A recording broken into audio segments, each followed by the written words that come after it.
सुप्रभात विद्यार्थियों आप सबका स्वागत है आपके अपने YouTube चैनल हिंदी कनासिज NCERT एंड RBSE फॉर मेधाविकों से। विद्यार्थियों, मुझे पूरी उम्मीद है कि आप घर पे होंगे, स्वस्थ होंगे और आपका जो है वो अध्यापन कार्य ठीक प्रकार से चल रहा होगा। हिंदी कनासिज नाम से मैंने ये चैनल बनाया है विद्यार्थियों।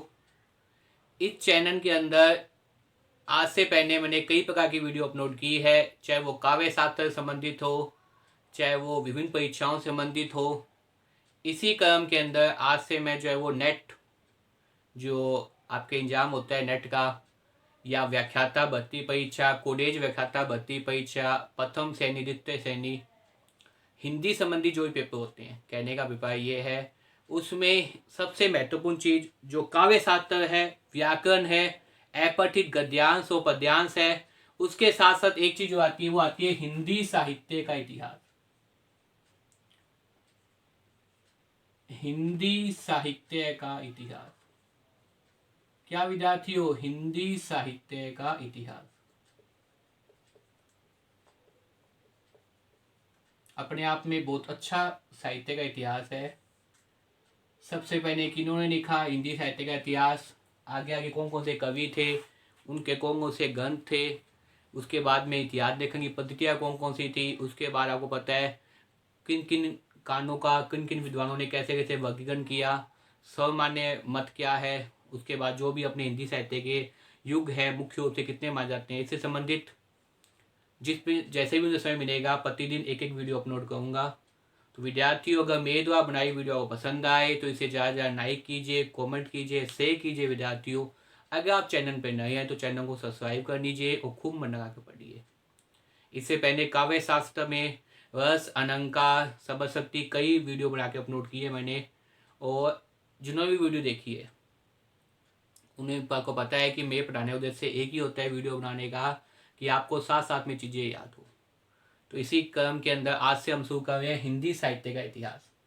देखिए, हिंदी साहित्य का इतिहास की अगर बात की जाए तो हिंदी साहित्य के इतिहास का मतलब ये होता है कि हिंदी के कवियों को, जो हिंदी साहित्य के कवि हैं, जो हिंदी भाषा में रचनाएं लिखते हैं, उनको अलग से एक किताब में स्थान देना। अगर बात की जाए बहुत प्रारंभ में तो हिंदी कहाँ से निकली है?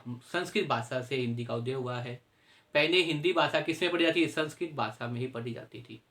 उसके बाद धीरे धीरे एक विदेशी विद्वान ने सोचा कि हिंदी के विद्वानों को क्या किया जाए, इकट्ठा किया जाए। उस विद्वान का नाम था गासा तैसासी। क्या नाम था विद्यार्थियों? क्या नाम था? गासा तैतासी। इस विद्वान ने जो है वो सबसे पहले सोचा था कि हिंदी के कवियों का क्या किया जाए, एक प्रकार से जो है वो हिंदी के कवियों को स्थान दिया जाए, उनका एक इतिहास हो अपनी तरफ से, जिसे क्या नाम दिया जाता चाहिए? हिंदी साहित्य का इतिहास। क्या नाम दिया जाना चाहिए विद्यार्थियों? हिंदी साहित्य का इतिहास।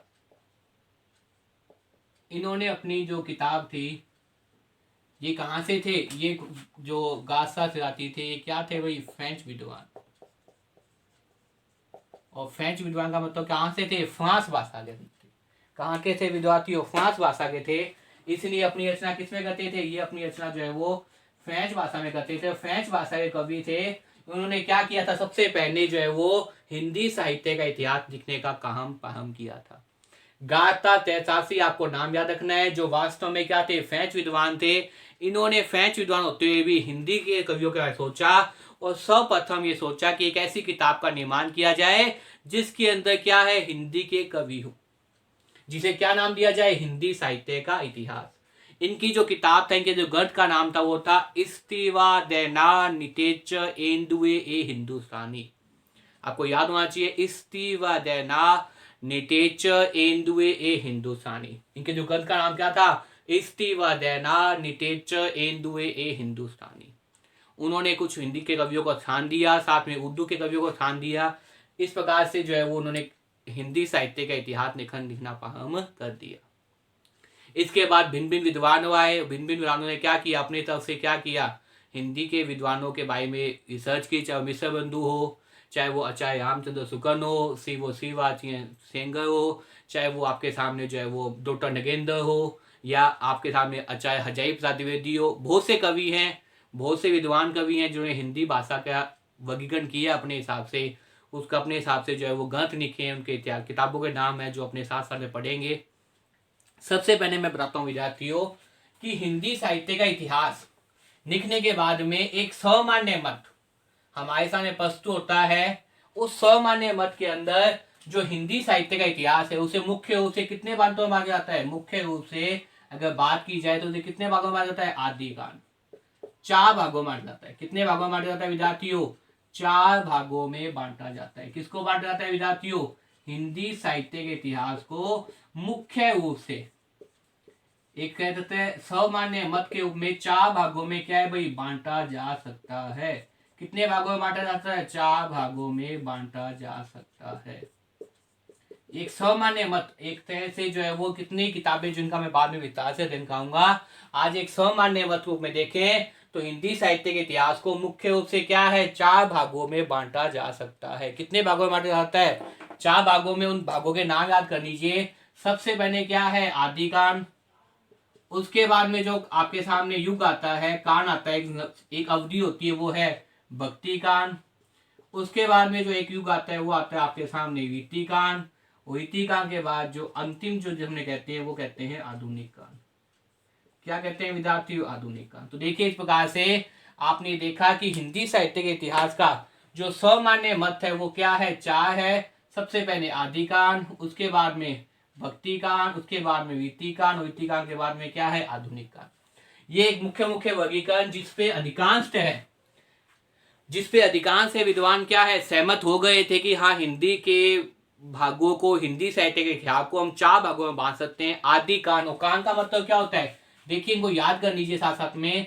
सबसे पहले तो बता दूं मैं आपको, कांड का मतलब क्या होता है? युग। युग कह सकते हैं, अपने अवधि कह सकते हैं, समय सीमा कह सकते हैं, समय सीमा कह सकते हैं, अपने क्या कह सकते हैं? युग कह सकते हैं। युग के साथ में क्या कह सकते हैं? अवधि कह सकते हैं, टाइम पीरियड जिसे बोल सकते हैं, समय सीमा बोल सकते हैं। एक निर्धारित समय सीमा है सभी की।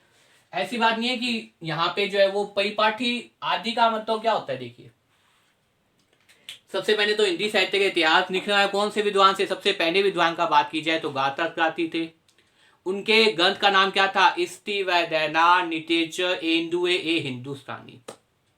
फ्रेंच भाषा में लिखा हुआ था। फ्रेंच विद्वान थे, उन्होंने हिंदी के कवियों को एक साथ लाने का प्रयास किया। एक सामान्य मत के ऊपर देखा जाए तो हिंदी साहित्य के इतिहास को हम मुख्य रूप से 4 भागों में बांट सकते हैं। कौन कौन सा? आदि कांड, भक्ति कांड, रीति कांड और आधुनिक कांड। आदि कांड, भक्ति कांड, रीति कांड और आधुनिक कांड मुख्य रूप से 4 भागों में बांट सकते हैं। अब देखिए विद्यार्थियों, इनको याद करना है, इसी क्रम के अंदर है। सबसे पहला आदि कांड है, फिर भक्ति कांड है, फिर रीति कांड, अंतिम में क्या है विद्यार्थियों? आधुनिक कांड है। अब देखिए आदि कांड का मतलब क्या होता है? आदि का मतलब होता है प्रारंभ। एक एक युग का मतलब क्या बताया मैंने? युग का मतलब बताया अवधि, समय।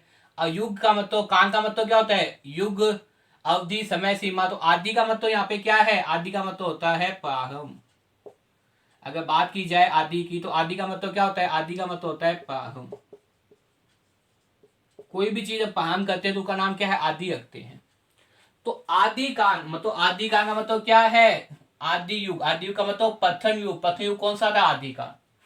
क्योंकि आदि कांड के अंदर क्या हुआ था? बाहर के आक्रमण हुए थे, बाहरी आक्रमण हुआ था। आदि कांड के अंदर विदेशी आक्रमण का ही ज्यादा हुए थे। ज्यादा जो है वो लोगों ने आक्रमण किया था उनके ऊपर। हम दुखी थे, हम परेशान थे, हमारे राजा पराजित हो रहे थे। और जब राजा पराजित हो रहे थे तो राजा भी परेशान थे और जनता तो अपने आप ही दुखी थी। और जब हम दुखी होते हैं तो हम कहाँ जाते हैं? भगवान की शरण में जाते हैं, भगवान को याद करते हैं। इसलिए वो क्या आ गया आपके सामने? आदि कांड के बाद कौन सा युग दिखाई देता है? आदि कांड के बाद दिखाई देता है भक्ति कांड। भक्ति कांड का मतलब क्या है? यहाँ इस समय भक्ति कांड के अंदर ऐसे ऐसे विद्वान हुए थे जिन्होंने क्या की थी? सिर्फ और सिर्फ भगवान की भक्ति संबंधी रचनाएं लिखी थी। इसलिए एक टाइम पीरियड, एक समय सीमा, एक कांड, एक युग किसका बन जाता है? आदि कांड का बन जाता है, भक्ति कांड का बन जाता है। क्योंकि आदि कांड में क्या हुए थे? आदि कांड में हुए थे बाह्य आक्रमण। आदि काल में क्या हुए थे विद्यार्थियों? बाह्य आक्रमण हुए थे। और जब बाह्य आक्रमण हुए थे तो जनता क्या हो गई थी? परेशान हो गई थी, दुखी हो गई थी। और जब हम दुखी होते हैं, परेशान होते हैं तो हम कहाँ जाते हैं? भगवान के शरण में जाते हैं। निस्संदेह यहाँ की जनता भी उस समय कहाँ गई थी? भगवान के शरण में गई थी। क्योंकि साहित्य समाज का दर्पण होता है। समाज जिस हो जाएगा साहित्य उसी हो जाएगा। अब क्योंकि भगवान की भक्ति प्रारंभ हो गई थी, इसलिए यहाँ पे समय कौन सा आ गया, भक्ति काल। और ये भक्ति काल को हम क्या कहते हैं, सवर्ण युग भी कहते हैं। भक्ति काल को क्या कहा जाता है, भक्ति काल को हम क्या कहते हैं, सवर्ण युग भी कहा जाता है। सवर्ण युग का मतलब सोने का युग जैसा नहीं है विद्यार्थियों। भक्ति काल का मतलब इसको सवर्ण युग भी कहते हैं। और सवर्ण युग कहने का मतलब ये होता है विद्यार्थियों कि यहाँ के जो कवि थे भक्ति काल के, एक साथ इतने महान महान कवि आ गए थे जिन्होंने समाज के विकास में अपना योगदान दिया, जिन्होंने अपनी कविताओं के माध्यम से जनता को उपदेश दिया, जनता को सीख दी, जनता को एक नया रास्ता दिखाया। इसीलिए हिंदी साहित्य के इतिहास में बात की जाए तो वो आदि कांड, भक्ति कांड, रीति कांड, अधूरी कांड के अंदर अगर स्वर्ण युग की बात की जाए तो वो क्या है, भक्ति कांड ही है। ये पूछा जाता है हिंदी साहित्य के इतिहास में किस युग को स्वर्ण युग कहते हैं, तो भक्ति कांड कहते हैं। किस युग कहते हैं, भक्ति कांड को कहते हैं, क्योंकि भक्ति में कांड में क्या हुआ था, भगवान की भक्ति प्रारंभ हो गई थी। अब भक्ति कांड के बाद अग्नि युग कौन सा आता है, इति कांड आता है। इति कांड का मतलब क्या है, एक सीमा तक ही सब चीजें होती है। लोगों ने धीरे धीरे भगवान की भक्ति से उब गए तो किसका युग आ गया, इति कांड। इति का मतलब ये क्या है, काव्य में किसकी बातें होगी, सिंगाई रचनाएं होगी। सिंगाई रचनाएं आ गई। और सिंगाई रचना कहना मतलब नायक और नायिकाओं संबंधी रचनाएं होगी। किसमें आ गई भाई, इति कांड के अंदर। भक्ति से धीरे धीरे, क्योंकि अगर आप प्रतिदिन एक ही सब्जी खाएंगे, एक प्रकार की सब्जी सेवन करेंगे तो कुछ समय बाद आप उस सब्जी तो उग जाएंगी। ठीक ऐसी तो होता है यहाँ पे थी भक्ति कांड के अंदर। भक्ति कांड को स्वर्ण युग भी कहते हैं, लेकिन एक समय बाद में क्या है, भक्ति से लोगों का मुंह भंग हो गया, भक्ति कम होने लग गई, श्रृंगार की रचनाएं प्रारंभ हो गई, नायक और नायिकाओं की बातें हो गई और रीति कांड का उदय हो गया। रीति कांड जो था संपूर्ण रूप से दबाई काव्य था। रीति कांड की बात की जाए तो किस पे था, ये जनता के साथ संबंधित था। भक्ति कांड क्या था भाई, जनता से संबंधित। जनता से संबंधी का मतलब जनता के दुख दर्द दिखाई देते थे। जनता से संबंधी का मतलब यहाँ पे है जनता के दुख दर्द दिखाई देते थे। लेकिन इति कांड की बात की जाए तो इति कांड क्या था, दबाई काव्य था और सिर्फ जनता से उपेक्षा नहीं होकर किसके लिए रखना, राजाओं को पसंद करना। राजाओं को क्या करना भाई, पसंद करना। ये इस युग की विशेषता थी। इसलिए यहाँ पे कौन सी कविताएं होगी, सिंगाई रचनाएं होगी। जब रीति कांड के अंदर जो की कविता क्या हुई थी, संकुचित हो गई। संकुचित का मतलब कविता कई नियमों में बंध गई थी। कविता, ये कविता है मानो तो कविता क्या हुई थी, कई नियमों में बंधी हुई दिखाई दे रही थी। कविता में अलंकार भी होना चाहिए, कविता में छंद भी होना चाहिए, कविता में शब्द शक्ति भी होनी चाहिए, कविता में तुकबंदी होनी चाहिए, कविता के अंदर ये नियम भी होना चाहिए, कविता के अंदर वो नियम भी होना चाहिए। तो कविता क्या हुई थी, नियमों में बंधी हुई दिखाई दे रही थी, संकुचित दिखाई दे रही थी। कविता अपने आप को कैद महसूस कर रही थी। बहुत से नियम लगा दिए गए थे। वो नियम इसलिए लगा दिए गए थे क्योंकि दबाई काव्य था। राजा दबाव के अंदर अपने कवियों का उचित सम्मान देता था। इसलिए दबाव में कवि कम पूछेंगे तो अपने आप ही क्या आपको पता है, सम्मान नहीं मिल पाएगा। इसलिए कविता क्या हो गई, बंद गई थी। और जब कविता बंद गई, कविता नियमों में बंद गई, कविता संकुचित हो गई, तो उसके बाद किसका उदय होता है आपके सामने, आधुनिक युग का। आधुनिक युग का मतलब क्या है, कविता जो नियमों में बंधी हुई थी इस युग के अंदर, उसने क्या किया, उन नियमों को तोड़ दिया। नियमों को तोड़ दिया और नियमों को खंडित कर दिया। यहाँ क्या थी, कविता नियमों में बंधी हुई थी, मतलब उसमें अलंकार भी होना चाहिए, उसमें छंद भी होना चाहिए, शब्द शक्ति भी होनी चाहिए, उसमें काव्य गुण भी होना चाहिए। इस प्रकार से कविता बंधी हुई थी किस युग के अंदर, रीति कांड के अंदर। यहाँ क्या हुआ, उस नियमों को तोड़ दिया गया। कविता क्या होगी, पूर्णतः आजाद हो गई। कविता क्या होगी, आजाद हो गई। और कविता जब आजाद हो गई तो कौन सा युग आ गया भाई, आधुनिक युग आ गया। आधुनिक का मतलब क्या होता है, नए नए विचारों का उदय। नए नए विचारों का उदय। यहां आधुनिक काल के अंदर नए नए विचार आ गए। कविता कैसे भी लिखो आप, कोई जो आवश्यकता नहीं है उसमें अलंकार का उपयोग हो, ये कोई आवश्यकता नहीं हो छंद हो। ये जो युग था वो क्या था, आधुनिक युग था, जो अब तक चल रहा है। तो मुझे उम्मीद है आपको 4 युग आगे होंगे। इन 4 युगों का नाम रखने के पीछे कोई ना कोई कारण है। सबसे पहले आदि काल, फिर भक्ति काल, रीति काल और आधुनिक काल। आदि काल का मतलब, आदि का मतलब क्या होता है, प्रारंभ होता है। ये क्या था, हिंदी साहित्य का प्रारंभ था, इसलिए आदि काल है। आदि काल में क्या हुए थे, बाहरी आक्रमण हुए थे। बाहरी आक्रमण हुए, जनता दुखी हुई। जनता जब दुखी हुई तो भगवान की शरण में गई। और साहित्य क्या होता है, समाज का दर्पण होता है। इसलिए किसका उदय हो गया, भक्ति काल का उदय हो गया। एक सीमा तक हमें वो चीज सही लगती है, फिर लोगों का भक्ति से मन उब गया तो इति काल आ गया। इति काल का मतलब क्या है, पूर्ण रूप से दबाई काव्य। कवि दबाव में रहते थे, राजाओं की प्रशंसा करते थे, सिंगाई रचनाएं थी, जनता से कोई मतलब नहीं था, इसलिए कौन सा युग आया? रीतिकान आया। कविता नियमों में बंध गई थी कि कविता में अलंकार, छंद, शब्द शक्ति होनी चाहिए। और रीतिकान के बाद कविता जब आजाद हुई नियमों से तो कौन सा आ गया? आधुनिक कान आ गया। और वर्तमान समय में क्या चल रहा है? आधुनिक कान चल रहा है। आपने कविता के अंदर अलंकार का उपयोग करना तो कीजिए, नहीं करना तो कीजिए, कोई आवश्यकता नहीं है, फिर भी कविता मान्य होगी। आधुनिक का मतलब क्या है? नए नए विचार। तो इस प्रकार के चार होते हैं। सबसे पहले आदिकान, उसके बाद में देखिए भक्ति कान, और भक्ति कान के बाद रीतिकान, और रीतिकान के बाद में क्या है विद्यार्थियों? आपके सामने आधुनिक कान। अब देखिए अन्य विद्वानों ने क्या किया, इसके अलग समय सीमा दी है। सबसे पहले अगर बात की जाए आदिकान की, तो आदिकान की समय सीमा क्या होती है? 1000 ईस्वी से 1400 ईस्वी। 1000 ईस्वी से 1400 ईस्वी तक, मतलब ये जो समय था 1000 ईस्वी से 1400 ईस्वी तक का जो समय था, वो क्या कराता है वास्तव में? वो आपके सामने आदिकांड कराता है। क्या कराता है विद्यार्थियों? वो आपके सामने आदिकांड कराता है। क्या कराता है? आदिकांड कराता है। और बात की जाए आपके सामने भक्ति कांड की, तो भक्ति कांड का समय सीमा क्या थी विद्यार्थियों? 1400 से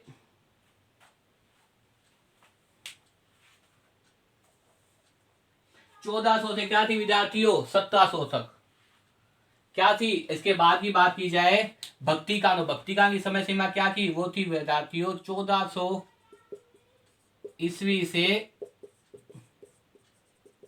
1700 ईस्वी तक।